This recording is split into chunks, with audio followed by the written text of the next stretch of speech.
செங்கோல் மீடியா பார்வையாளர்கள் அனைவருக்கும் வணக்கம். ஸோ தேர்தல் முடிஞ்சிடுச்சு, முதலமைச்சராக பதவியேற்று விட்டார். பட் இருந்தாலும் அந்த அரசியல் பரபரப்பு வந்து தமிழகத்தில் முடிந்த மாதிரி தெரியவில்லை. ஸோ இன்னமும் பரபரப்பான சூழ்நிலைகளாக தினம் நடந்துட்டு இருக்குது. ஸோ அதுவும் இல்லாமல் பார்த்தீங்கன்னா இன்றைக்கி எம்ஜிஆர் உருவாக்கிய ஒரு கட்சியே இன்றைக்கி அழிஞ்சிக்கிட்டு இருக்குது. அம்மா ஜெயலலிதா அவர்கள் கட்டி காத்து வளர்த்தெடுத்து கட்சி இன்றைக்கி அழிஞ்சிக்கிட்டு இருக்குது. ஸோ அதை பற்றி நம்மளிடத்துல பேசுவதற்காக நம்மளிடத்துல உங்களுக்கு என்ன கஷ்டம் அதில்? என்னது உங்களுக்கு என்ன கஷ்டம்? அதாவது உங்களுக்கு என்னங்க கஷ்டம்? இது ஒரு ஆரோக்கியமான அரசியல் மாதிரி தெரியல சார். அதாவது கஷ்டம்ன்றதை விட ஒரு நடுநிலையாக இருக்கின்ற ஒரு பட்சத்தில் இது வரைக்கும் தமிழகம் பார்க்காத, தட் மீன்ஸ் ஒரு கடந்த ஒரு 30 வருட காலமாக அரசியலுடைய கஷ்டப்பட வேண்டியது யாரு? பிஜேபி. அவங்க ஏன் சார் கஷ்டப்படுறாங்க? அவங்க தானே கூட்டணி. ஒரு கூட்டணி கட்சி அழிஞ்சுன்னு இருக்கு, கஷ்டப்பட வேண்டியது யாரு? சொந்த கட்சிக்காரன், கூட்டணி கட்சிக்காரன். ஆமா, சொந்த கட்சிக்காரன் தான். கூட்டணி கட்சிக்காரங்களுடைய உண்மையான எண்ணம் என்னன்னு தெரியல இல்ல சார். இங்க சொல்ல போனா அவங்க அமைதியா இருக்கிறாங்கல்ல. அவங்க அமைதியா இருக்கிறது காரணம் என்ன? சார் நீங்க கூட்டணியில இருக்கிறீங்க, கூட்டணியில இருந்துட்டு நீங்க என்ன பண்றீங்க? சொல்லாமலாம் எனக்கு எதிரியா ஒரு கட்சி இருக்குது, அந்த எதிரி கட்சி கிட்ட போய் நீங்க நீங்க மாநில அளவுல நீங்க ஒரு கூட்டணி பேசுறீங்க. நான் சிஎம் வந்துக்கிறேன், நீ எனக்கு சப்போர்ட் பண்ணு அப்படின்னு சொல்லி நீங்க போயிட்டு 100% எதிரியான ஒரு கட்சி கிட்ட பேசுறீங்க. ஏடிஎம்கே 100% திமுக ஏடிஎம்கேவுக்கும் எதிரி, திமுகவுக்கும் எதிரி. அவங்கள்ட்ட போய் கூட்டணி பேசுறாரு.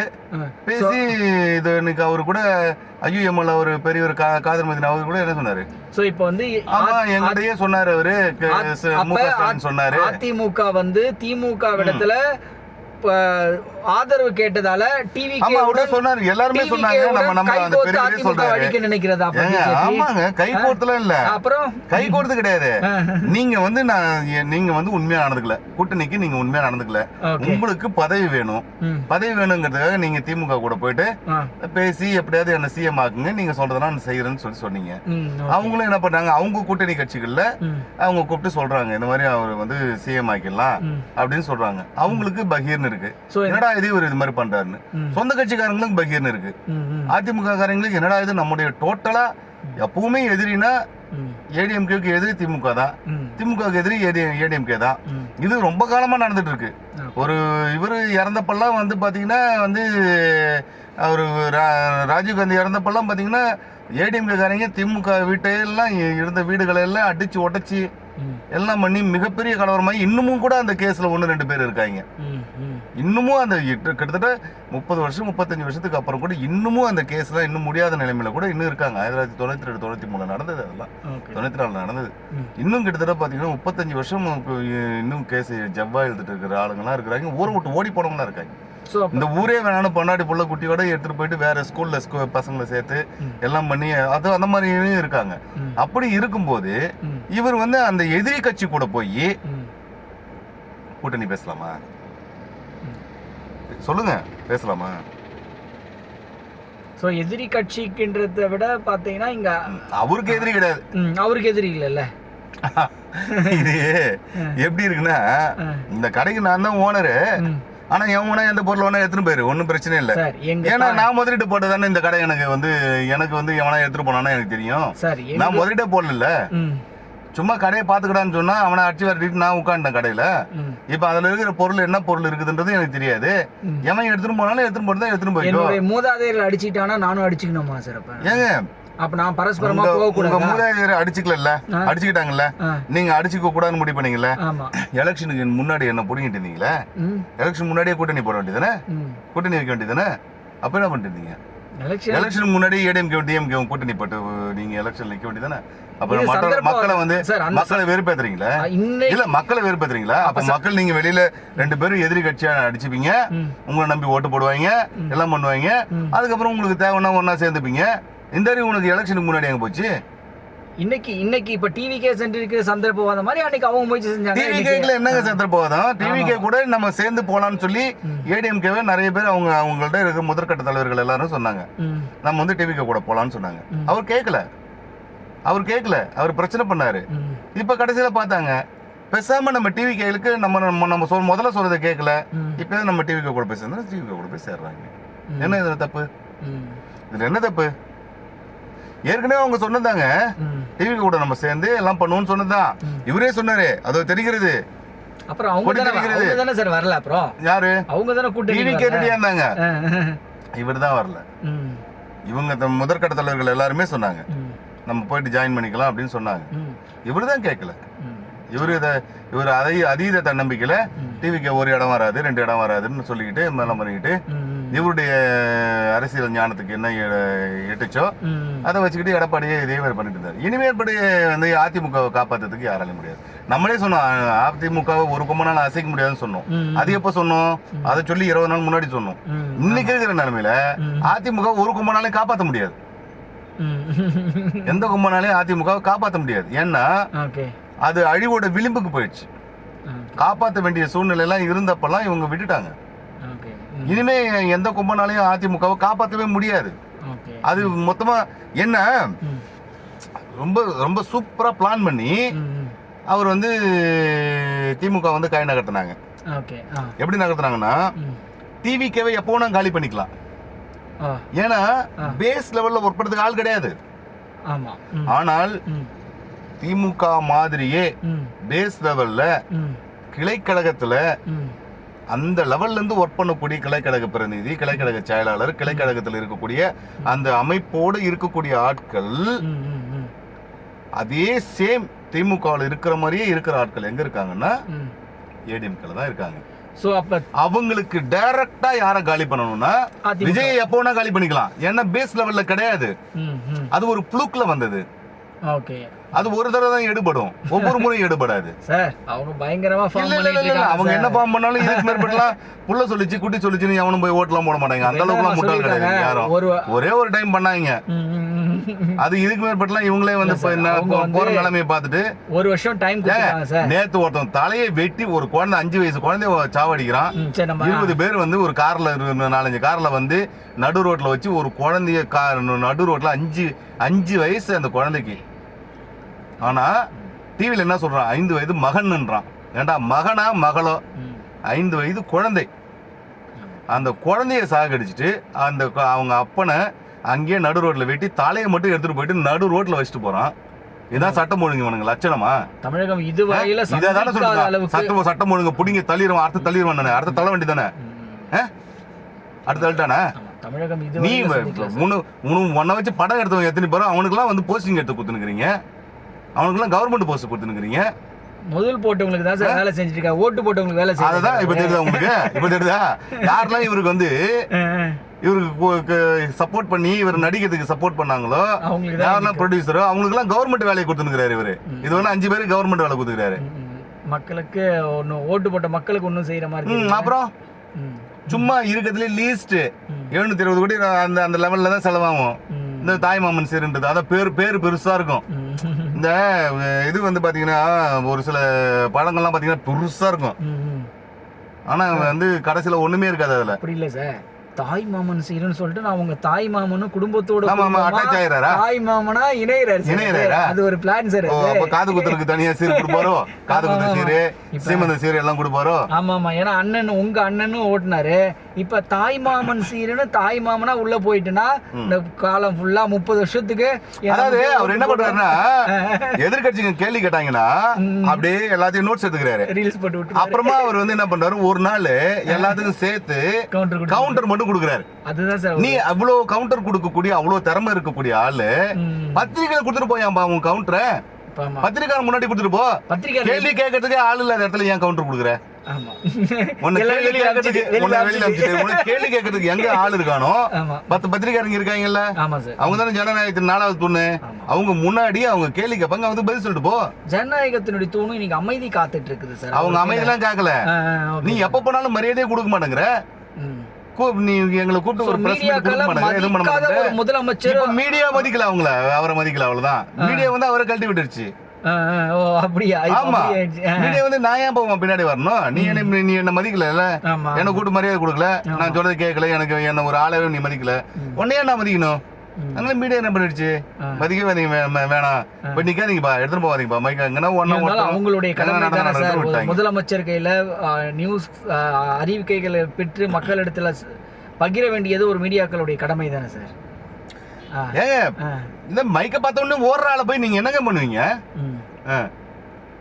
நீ எல்லாரையும் வெளியே அமிச்சிட்டு டான்ஸ் ஆடுறதும், கையை மேலே வச்சு காமிக்கிறதும், கீழே வச்சு காமிக்கிறதும், கழுத்தாண்டை வச்சு காமிக்கிறதும், இந்த மாதிரி ஆக்ஷன் ஹீரோஸை வந்து நீங்க வச்சுக்கிட்டு நீங்க என்ன பண்ணுவீங்க? ரெக்கார்டிங்ஸ் மட்டும் தான் ரிலீஸ் ஆகும். அப்புறம் இது நீங்க கவுண்டர் வந்து அவருக்கு சொல்றாரு, அப்புறமா யாரு செந்தில்குமார், சாரி ஆதவ அர்ஜுன், அவரோட உண்மையான பேர் வந்துருச்சு திடீர்னு என் வாயில. அவரு சொல்றாரு வந்து அப்புறமா இவர் வந்து எல்லாத்துக்கும் ரிப்ளை கொடுப்பாரு அப்படிங்கிறாரு. எங்க இதுல சட்டமன்றத்துல அதுக்கப்புறம் அவர் வந்து எல்லாத்துக்கும் ரெடி பண்ணி எடுத்துட்டு வந்து அதுக்கு வந்து ரிப்ளை பண்றாரு.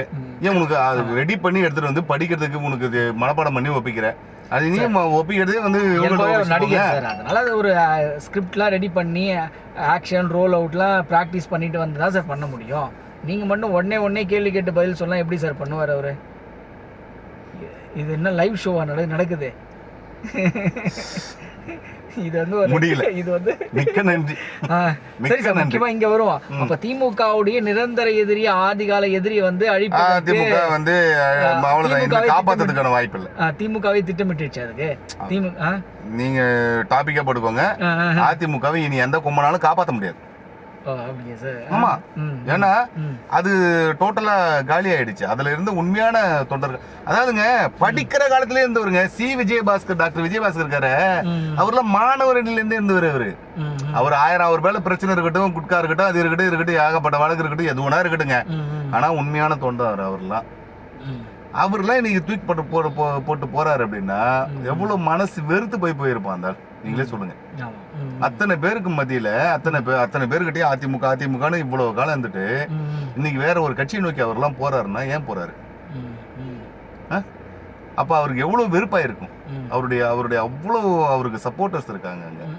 எல்லாத்தையும் விட்டுட்டு ஒரு அமைச்சர், எல்லாம் அமைச்சரா இருந்தவங்க போறாங்க, எம்எல்ஏவா இருந்தவங்க போனா பரவாயில்ல. ஊழல் குற்றச்சாட்டு உடைய யாரு பேர் தான் இல்ல. இப்ப இவங்க பண்ணிட்டு இருக்காங்களே, இவங்க பேர்லாம் வந்து இவங்க குற்றம் இல்லாத இங்க வந்துட்டாங்களா? சரி, இப்ப நீங்க ஏடிஎம்கேல இருக்கிற எல்லாரையும் இப்ப டிவிகேல இணைக்கிறீங்க. இப்ப அங்க என்ன அப்படியே புனித நீர் தெளிச்சு அவங்களை எல்லாம் சுத்தப்படுத்திட்டு கூட்டுக்கிறீங்களா? அப்படிதான் சார். இப்ப தீய சக்தி வந்து கெட்டவங்க அவங்களும் அங்க வந்து இவங்க வந்து என்ன அவங்களுக்கு எல்லாம் வந்து புனித நீர் தெளிச்சு தண்ணி வச்சு அமைக்கி எல்லாரையும் இது பண்ணி அதுக்கப்புறம் அதுல சேர்த்துக்கிட்டா உடனே அவங்க தூயவங்க ஆயிடுவாங்களா? ஜெருசலேம் அடுத்து பயணிப்பாங்க சார். உடனே தூய சக்தியா மாறிடுறாங்களா? பாவ மன்னிப்பு வழங்கப்பட்டு தான் சார் அவங்க தூய சக்தியோட இணைய. அந்த மன்னிப்பு அங்க இருந்து இங்க வழங்கிட்டு போன போது உன் கிட்ட வச்சுதான் வழங்குவீங்க நீ.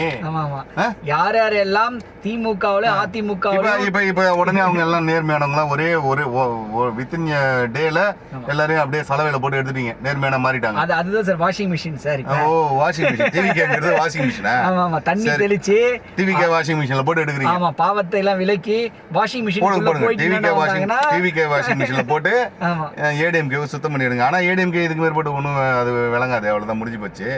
அது அவரே குழி தோண்டி போச்சிட்டாரு, அவ்வளவுதான், அது முடிஞ்சு போன கதை. இதுக்கு மேற்பட்டு ஏடிஎம்கே காப்பாத்துறதுக்கு கஷ்டம். இதுக்கு மேற்பட்டு வந்து டிவிகேவுக்கும் திமுகவும் தான் எப்பவும் இனிமேப்பட்டு எதிரி கட்சிகளா சண்டை போட்டுப்பாங்க. அதுதான் நடக்கும். பிஜேபி வந்து வழக்கம் போல வந்து தனக்கு துரோகம் பண்ண ஆட்களுக்கு பெருசா சப்போர்ட் பண்ணாமல், அதாவது ஏடிஎம்கேவுக்கு சப்போர்ட் பண்ணாமல் அவங்க அமைதியா வேடிக்கை பார்ப்பாங்க, அவ்வளவுதான். ஆமா, அவங்க பாட்டு அவங்க முடிச்சுட்டு வரட்டும்பா, ஓரமா போய் சண்டை போடுங்க டேய் அப்படின்னு சொல்லிட்டு போயிட்டு அவங்க மேல அவங்க வேலையை பார்த்துட்டு போயிட்டு இருப்பாங்க. சும்மா விளையாடுறது அங்க ஓரமா போய் விளையாடுங்கடா அப்படின்னு சொல்லிட்டு போயிடுவாங்க, அவ்வளவுதான். இவங்க எங்கன்னா ஓரமா போய் அடிச்சுக்க வேண்டியதுதான். இன்னைக்கு தான் ஆரம்பிச்சிட்டாங்கல்ல இந்த ஒரு அனிதா ராதாகிருஷ்ணன், அவரை கைது பண்ணாங்க. உடனே இவங்க வந்து அவரு சரியில்லை இவர் சரியில்லை இவங்க, அது இனிமே இவங்க 2 பேருக்குள்ள கட்டுமாறு கட்டிட்டு அடிச்சுக்க வேண்டியதுதான். மொத்தத்துல மக்கள் உருப்புறதுக்கு ஒருத்தம் கூட இங்க பாடுபட போறதே கிடையாது. சென்ட்ரல் கவர்மெண்ட் கொண்டு வர எல்லா திட்டத்தையும் இவங்க கொண்டு வந்தா போய் சொல்லி மக்கள்கிட்ட கொண்டு போய் சேர்த்துக்கிட்டு ஓட்டை வாங்கிட்டு எல்லாம் பண்றாங்களே வழிய, சென்ட்ரல் கவர்மெண்ட் இந்த கவர்மெண்ட்டோ எந்த கவர்மெண்ட்டோ சென்ட்ரல் கவர்மெண்டோட பேரே ஸ்டேட் லெவல்ல போய் சேராது. கடைசி வரல இவங்க தான் பண்ணதா சொல்லி தமிழகத்தை அந்த திராவிட அமைப்பு, நாட் ஒன்லி தமிழ்நாடு, இந்த 5 ஸ்டேட் அப்படிதான். தமிழ்நாடு, கேரளா, கர்நாடகா, ஆந்திரா, தெலுங்கானா, பாண்டிச்சேரி உட்பட சென்ட்ரல் கவர்மெண்ட் செய்யக்கூடிய நல்ல ஸ்கீம் எல்லாத்தையுமே இவங்க செய்யறதா சொல்லி ஏமாத்திக்கிட்டு தான் காலம் ஓட்டிட்டு இருந்தாங்க. மத்தியில் ஆள்பவர்கள், அது பிஜேபி இருந்தாலும் காங்கிரஸ் இருந்தாலும் இங்க தலை தூக்கி விடக் கூடாது என்பதுல இந்த மாநில அரசாங்கத்தை நிர்வகிப்பவர்கள் வந்து உண்மைதான். அதனாலதான் அவங்க திட்டங்களை எல்லாம் இவங்க செய்ததா சொல்லிக்கிட்டு போய்கிட்டு வந்துகிட்டு எல்லாம் பண்ணிக்கிட்டு இது மாதிரி லோக்கல் பாலிடிக்ஸ் பண்ணிட்டு சண்டை போட்டுக்கிட்டு, உனக்கு இன்கம் சோர்ஸுக்கே ஒர்க் இல்ல. என்ன இன்கம் சோர்ஸுக்கு பண்ணாங்க இவங்க? வந்ததுல இருந்து என்ன இன்கம் சோர்ஸ் புதுசா கிரியேட் பண்ணாங்க? எதுவுமே பண்ணல. அப்புறம் என்ன நீங்க எப்படி திட்டங்கள்லாம் நீங்க வந்து கிளியர் பண்ணுவீங்க? என்ன எந்த திட்டத்தை உங்களால செயல்படுத்த முடியும்? சோர்ஸ் ஆஃப் இன்கம்க்கு ஒரு ஸ்டெப் கூட எடுத்து வச்ச மாதிரி தெரியல. அப்புறம் சோர்ஸ் ஆஃப் இன்கமே இல்ல. சோர்ஸ் ஆஃப் இன்கம் இல்ல சார். இன்னைக்கு கவர்மெண்ட் ஆபீஸ் எந்த அலுவலகமே இயங்கல சார். சார் லஞ்சம் வாங்க ஆட்களே போல லஞ்சம்லாம் வாங்கிட்டு தான் இருக்காங்க. அதாவது இன்னொன்னு அது கேக்குறேன். அதான் ஒரு ஆபீசர் கேக்குறேன் சார். லஞ்சம் வாங்காம இன்னைக்கு ரேஷன் ஆபீஸ்ல 75,000 புடிச்சா இந்த இதுல இன்னைக்கு மட்டும் எத்தனை இடத்துல ரைடு நடந்துச்சு? நேத்து இன்னைக்கு 2ஆம் தேதி பப்ளிக் ப்ராசிக்யூட்டர் போறதுக்கு லஞ்சம் வாங்கிட்டாங்க, கேஸ் போட்டுருக்காங்க. கவர்மெண்ட் லஞ்சம் கொடுக்காம இருக்காங்களா, வாங்காம இருக்காங்களா? தீய சக்தி அந்த சக்தி நான் தூய சக்தியில ஏன் லஞ்சம் வாங்கணும்? சாவ வேண்டித்தானே. நான் அதான் ஒரு அலுவலர் சாவ வேண்டியதானே இதெல்லாம் பேசுறதுக்கு. என்னடா கவர்மெண்ட் லஞ்சம் வாங்கலையா மேன்னு கேட்டதுக்கு என்ன சொல்றேன்னா, டேய் கவர்மெண்ட் ஃபங்க்ஷன் ஆனாதானடா லஞ்சம் வாங்குறதுக்கு. 40 நாளா எந்த கவர்மெண்ட் டிபார்ட்மெண்ட்ஸ் எல்லாம் அன்ஃபங்க்ஷனா இருக்கு. அதெல்லாம் ஃபங்க்ஷன்ல தான் இருக்கு. அதிகாரிகள் வாங்குறவங்க வாங்கிட்டு தான் இருக்காங்க. எல்லாம் பண்ணிட்டு தான் இருக்காங்க. வாங்கிட்டு இருக்குதாக்க. ஏதோ லஞ்ச ஒழிப்புத்துறை இறங்கி ஸ்ட்ராங்கா வந்து போராடுறாங்க. அவ்வளவுதான். சும்மா அந்த பேச்செல்லாம் சும்மா லஞ்சம் வாங்கலாம், நான் தூய ஆட்சி கொடுத்துறேன், அந்த ஆட்சி கொடுத்துறேன். அதிகாரிலாம் வந்து அவன்லாம் காசு வாங்கி பழக்கப்பட்டவன். அவன்லாம் வந்து விடவே மாட்டான். நல்ல ஆட்சி. விஜய் ஒருத்தர் நல்லா இருந்து எந்த பிரயோஜனமும் கிடையாதுங்க. அவர் ஒருத்தர் நல்லவரா இருந்து எதையும் சாதிக்க முடியாது. நீங்க ஒருத்தர் நல்லவரு, மத்த எல்லா கெட்ட பயப்புல குட்கா வைத்து ஒண்ணு கூட்டு போய் உங்க கூட சேர்க்கிறேன். அப்புறம் எப்படி சார் பண்ண முடியும்? அப்புறம் எப்படி நீ தூய சக்தி எப்படி வச்சிருப்ப? அதுதான் ஆக்சுவலி டைலூட் ஆகுறாரு. ஆமா, இவரு டைலூட் ஆக அவ்வளவுதான். பழைய அவருடைய எல்லாம் பழைய குருடி கதவை திருடிதான். அவங்க அதே தப்புதான் இவரு நாளைக்கு அவர் அதான் பண்ண போறாரு. இவர் பண்ண மாட்டாரு. இப்ப அதிகாரிகள் என்னென்ன பண்றானோ அதையெல்லாம் அடுத்தது இவர் யாருக்கு அமைச்சர் போஸ்ட் இப்ப பண்ணிட்டு இருக்க நல்ல ஆட்களை எல்லாம் எடுத்துட்டு வேற யாருக்காவது கொடுத்தாருன்னா இந்த வந்த ஆளுங்க எல்லாம் சும்மா இருக்க மாட்டாங்க. அவங்க எல்லாம் எம்எல்ஏக்கு நின்று எதையாவது பண்ணி ஜெயிச்சுட்டு வருவாங்க. எனக்கு அமைச்சர் போஸ்ட் கொடுன்னு. அமைச்சர் போஸ்ட் அவங்களுக்கு கொடுத்த உடனே பழையபடி எல்லாமே நடக்கும். இவரால அவங்களை எதுவுமே பேச முடியாது. அமைச்சரவை மாற்ற போறாங்க. அப்புறம் இவரால எதுவுமே பேச முடியாது. இவரால அவங்களை எதுவுமே பேச முடியாது. அப்படியே ஓட்ட வேண்டியதான். ஏன்னா இவருக்கு பேஸ் லெவல்ல ஆள் கிடையாது. இவரு உட்கார்ந்து பேஸ் லெவல்ல ஆட்களை கிரியேட் பண்றதை விட்டுட்டு ஆளை பிடிச்சிக்கிறாரு சார். இவரு வந்து ஆள் பிடிக்கிறது தப்பு. அதாவது பேஸ் லெவல்ல ஆள் பிடிச்சா ஒரிஜினாலிட்டியா வருவான். இவர் என்ன பண்றாரு? நீ ஏற்கனவே தீய சக்தியில இருந்து வந்தவன, ஒரு தீமையா நடந்துகிட்டவன, ஒரு கெட்டவனை நீ உனக்கு கூட்டு போய் நீ நல்லவனா சேர்க்கிற, நீ உன்னுடைய ஒரிஜினாலிட்டி தான் கெடும். பன்னிக்குட்டி சேர்ந்த கண்ணுக்குட்டி என்ன பண்ணும்? அதான் பண்ணும். பன்னிக்குட்டியா தான் ஆகும். இவரு ஒரிஜினாலிட்டியே வந்தவர். இவருடைய ஒரிஜினாலிட்டி ஏன் கெடுத்துக்கிறாருன்னு எனக்கு புரியவே இல்லை. இந்த நிமிஷம் புரியல. இவரால என்ன பேஸ் லெவல்ல ஆட்களை கிரியேட் பண்ண முடியாதா? அந்த மாதிரி யாரோ இவங்களை தவறா கைட் பண்றாங்க, தவறா வழி நடத்துறாங்க சார். இவரால பேஸ் லெவல்ல ஆளை கிரியேட் பண்ண முடியாது. ஆனா ஒண்ணு மட்டும் எனக்கு தெளிவா புரியுது. அதனாலதான் இவர் இந்த இணைப்பு விழான்னு சொல்லி இவங்க கூப்பிடும் போது எதுலயுமே அவர் தலை காட்டுறது கிடையாது. ஆமா, நேத்து கூட முதலமைச்சர் கலந்துக்கல இல்லையா? சொல்ல போனா இவர் கலந்துக்கிறது கிடையாது. காரணம் என்ன? அவருக்கு பேசிக்கலாவே அது பிடிக்கல. என்னால முடியும், நான் பேஸ் லெவல்ல ஆட்களை கிரியேட் பண்றேன்னு அவர் சொல்றாரு. இந்த கூட இருக்கிற கொஞ்சம் நல்லவங்க இருக்காங்க பாருங்க, அவங்க தான் இந்த வேலையை பாக்குறது. இப்ப அவங்க தான் சார் இந்த ஆட்சியின் இந்த தூய சக்தியை மாத்திக்கிட்டு இருக்காங்க. அவங்க தான் பாக்குறது. உண்மையிலேயே மக்களுக்கு வந்து இது வந்து ரொம்ப பெரிய ஒரு வேதனையை கொடுக்குது. ஏன்பா அவன் கெட்டவன்னு சொல்லி அவனை எதிர்த்துட்டு இன்னைக்கு அவங்கள இருந்து வரவங்களை எல்லாம் ஒருத்தர நீ சேர்த்துக்கிட்டு இருக்கியே, ஏன் உன்னால பேஸ் லெவல் ஆட்களை இறங்கி சேர்க்க முடியாதா? உன்னால ஒரு கட்டமைப்பு உருவாக்க முடியும். எம்ஜிஆர் உருவாக்குன மாதிரி ஒரு கட்டமைப்பை இவரால உருவாக்க முடியாதா? ஏங்க இவருக்கு அடிப்படை லெவல்லயே எல்லா இடங்கள்லயும் வந்து ரசிகர் மன்றம் இருக்குதுங்க. எம்ஜிஆர் என்ன பண்ணாரு? அதே ரசிகர்களை வச்சுதானே எம்ஜிஆர் வந்து என்ன பண்றாங்க? ரசிகர்களை ஒதுக்கி தள்ளிட்டு எதிர்கட்சியில இருந்து வரவங்களுக்கு பதவி. அது தப்பு. அது தப்பா கைட் பண்றாங்க. இவரு தப்பா செயல்படுறாரு.